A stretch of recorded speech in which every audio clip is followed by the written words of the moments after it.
This video is brought to you by PrizePicks. As we get closer and closer to the season, it is becoming obvious to me and obvious to anybody paying attention that the Browns' hope is that improving the offense will help them cut the line from being a struggling team to being a team that can legitimately contend for a wild card spot. I think that's the hope from the Cleveland Browns. I think that's the hope from people inside the organization.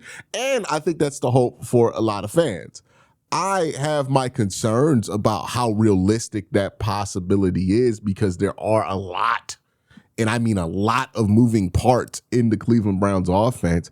But let's talk about that, right? Let's talk about how realistic that expectation is about improvement. Let's talk about what that improvement could look like. And let's talk about how it's possible that the Cleveland Browns could make an improvement on offense, but it not make a giant difference in their win-loss total. When I say a giant difference, like going from 5 to 9 wins or 5 to 10 wins, that's a giant difference in win-loss total.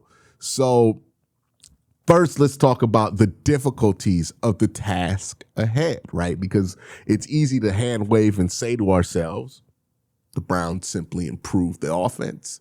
They will be a better football team and make the playoffs, right? That sounds pretty easy on paper. It sounds pretty feasible on paper. But what does that include? One, it includes 5 new starters on the offensive line, more than likely. It seems like that's where the Browns are trending. If not 5, at most 2 returning offensive linemen. One of them, DeJuan Jones, who has not been the best lock to be healthy. The other one would probably be like Luke Whippler, right? Like those would be the 2 returners if you return anybody. And DeJuan didn't play most of last year. So you're going to have 5 guys on the offensive line who have never played with each other, a new offensive line coach. Now, in the run game, there's going to be a lot more carryover from last year because what the Browns did last year with Tommy Rees was they switched the run game from a wide zone run scheme to a gap scheme primarily, right? Like that's one of the big talking points from last year that is going to stick through this year.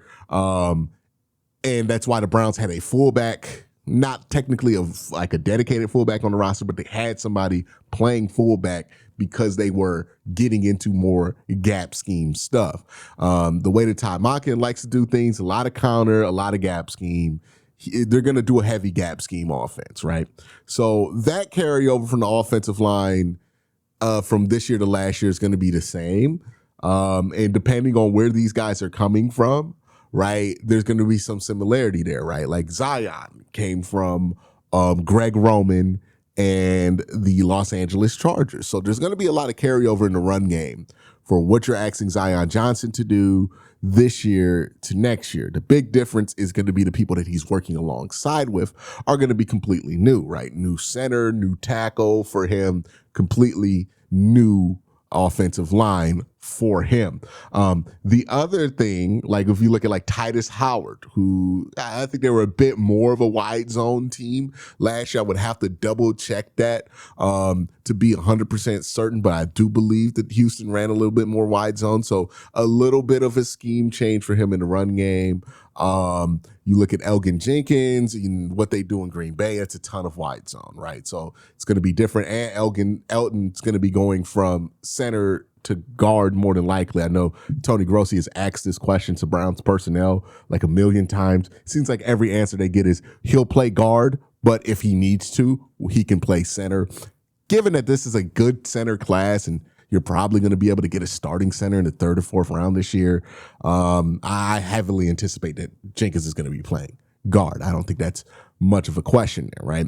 Now, the Browns could go left tackle in the draft or right tackle in the draft. I think it's pretty clear that the Browns are going to have to draft the tackle at some point in the draft. They have their 2 guards, right? Jenkins and Johnson. They have their tackle. None of these guys have played with each other. And from what we know with the history of offensive lines is that that's going to take some time. Right? That's going to take some time in pass protection. That's going to take some time in the run game to get things going clearly, right, and smoothly. Remember, like, if you've watched my film breakdowns on the offensive line, it's not all the time that the talent is what was killing the Cleveland Browns. It was the lack of familiarity that this offensive line had with each other because of the constant turnover due to injury that the offensive line had. You would watch a run play and they're trying to do a gap scheme play where they're pulling a lot of people into a specific gap, and you're seeing guys fumble over themselves or mess up the timing of that play because they're not familiar with each other in running that play. You're watching pass protection reps where guys don't know who to block. I mean, that was the number one problem for the Cleveland Browns offensive line in pass protection. When they were one-on-one blocking, I think the Browns pass block win rate was actually pretty high. One of the better ones towards the end of the season. The big issue with the Browns offensive line last year was that when you confused them, when you stunt twisted them, or when you would sim pressure them, they didn't have a great response to that. Now, some of that's going to be on the quarterback position. Some of that's going to be on the offensive line. But that was a big problem. And that problem isn't going to be something you don't expect to exist when you're bringing in 5 new offensive linemen. So I think we got to, like, as much as we feel like this offensive line will eventually be improved, and I think by the time we get to week 17, 18, obviously, we're going to say that this line is much better. And hopefully, you know, by the time we get out the first month or two of the season, we're saying that. But it's going to take some time, right? You got to account for the fact that that's going to be a huge moving part that might struggle early on. So you got to factor in for that. How many games is that going to cost us early on? We don't know what the order of the schedule is. If the Browns have more winnable games at the beginning of the season than at the end of the season. If I'm a Browns fan, I want to get out all the tough games early, because that's where I expect to struggle. So the teams that I didn't think, even if this team improved their offense, had a great chance to beat, I want to play those teams early. Like, get those losses out the way, because I want to be the best version of this team by the time you go up and play the teams that you feel like you can beat and capitalize on, right? That's going to make the bigger difference in the win-loss record, because where these teams are, where these games are, how they align on your schedule, because you're going to be expecting a lot of moving parts, not just a new offensive line, right? A completely new offense, new offensive coordinator, new offensive overseer in Todd Monken. You got a lot of moving parts. Andrew Berry has referenced this, right? You're going to have wide receivers, probably 2 new wide receivers come in via the draft, another new tight end coming in the draft. The only thing that's not going to change is probably the running back room. And when it comes to the quarterback room, what you're asking out the quarterback position is going to be dramatically different than what you asked out of last year. A lot of moving pieces. I don't think this is a team that's built to be super good early on. I think they're going to struggle early on, and I think that should probably be expected, that they struggle early on. We're going to talk more about what it's going to take for the Browns to reach their goals this year, but I want to thank my sponsor, PrizePicks. Hey, let me talk to you about my sponsor for this year, PrizePicks. It's a fun way to win cash while you're watching your favorite teams. Forget complex betting rules. Their app is designed to be incredibly easy to use. Just pick more or less on a few player stats and lock in your lineup.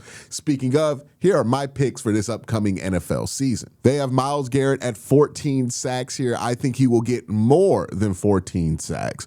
Joe Burrow at 3,875 passing yards. I think he'll be a 4,000-yard passer. I'm going to go with more. They have Derrick Henry at 1,224 yards. I'm going to go less than that. Check to see if PrizePicks is available in your state. You can follow me on the app at KWEN_C to see all of my lineups. Download the PrizePicks app today. Play $5 and get $50 in lineups when you download the app using the link in the description. I think this has dawned on me recently.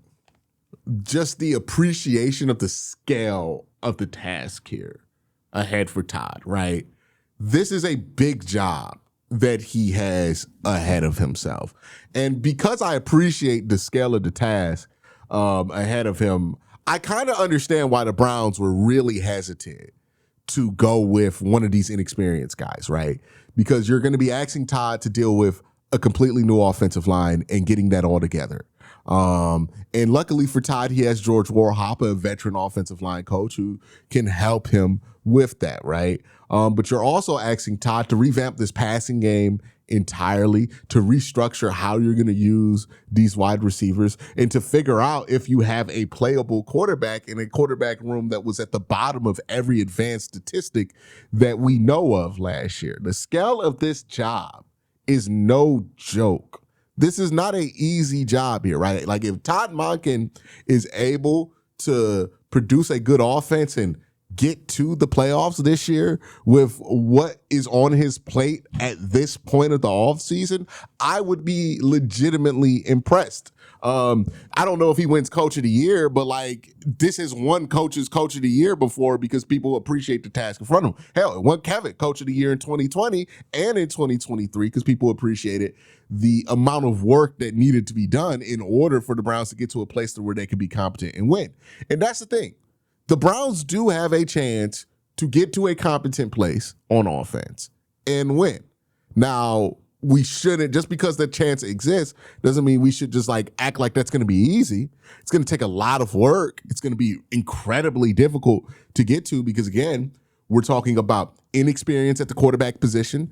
Offensive line-wise, you got a lot of experience now on the offensive line, but none of these guys have played with each other. So you got to figure that whole thing out, which can be difficult. The offensive line chemistry, listen to Joe Thomas. Listen to Joe Batonio talk about it. That's one of the hardest things to develop. You know what I mean? And these are some of the best guys to ever do it at their positions. So you got that whole thing to develop. You got to figure out what you want to do at wide receiver.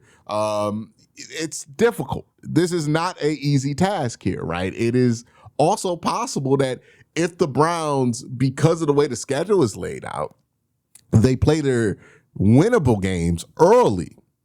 And because they're struggling to get the offensive line together, because they're struggling to figure out what they want to do at quarterback, they lose games that they maybe could have won if they played those teams later in the schedule. You might see that the Browns only win like 7 games over 5 games last year. And we feel a lot better about them because we're watching them play and we're saying, hey, we're playing really good. We could have beat, let's say Baltimore's back to being a top team in the AFC. We could have beat Baltimore or whoever it is that we're playing. Maybe we play a top team in the NFC. It's possible that we feel a lot better about the kind of football that they're playing down the stretch, but because of the way the schedule aligns, those don't translate into as many wins as we have hoped for. It's easy to say on paper that if just a few things go right, the Cleveland Browns can be a playoff team. And I think that there is certainly a existence of the possibility of that, right? Like there certainly are ways that things can align that can make that a lot easier, but just as that exists, the opposite does too, where there are ways that things can align that make that a lot more difficult to achieve. It doesn't mean that there wasn't a significant improvement in the offense. There could be a significant improvement in the offense. We could be saying stuff like, hey, how many times have we done this?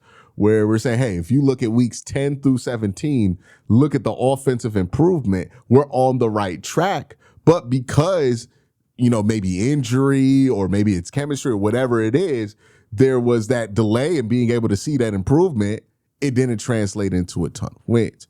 It's going to be interesting to see how the Browns react to that because when you hear Jimmy Haslam talk, it sounds like he wants to win more than 5 games, right? Like the Browns won 5 games last year. He clearly was not happy with that. And I think that, winning 6 games isn't going to be enough for Jimmy if that's where he's at. I think Jimmy wants to be playing meaningful football in December. And this team has too shallow of a margin of error to have like expectations that they should be in the wild card hunt, right? Like there's so much that can go wrong with this team and such a narrow probability of all the things going right at the time that they need to go right in order for the Browns to like make this kind of magical run. Not saying it's impossible, but it's going to be very difficult to attain. The kind of thing that gets you coach of the year votes if you do achieve, right? Like that's why that would happen, and that's why that happened for Kevin. This is a difficult task ahead for the Cleveland Browns. This is a difficult task ahead for the Browns organization because evaluating the improvement might not be as straightforward as we hope. But let me ask you this question. Is it crazy to think that the Browns could make the wild card this year? Let me know your thoughts in the comment section down below. Y'all have a great day. Have an even better night. Peace.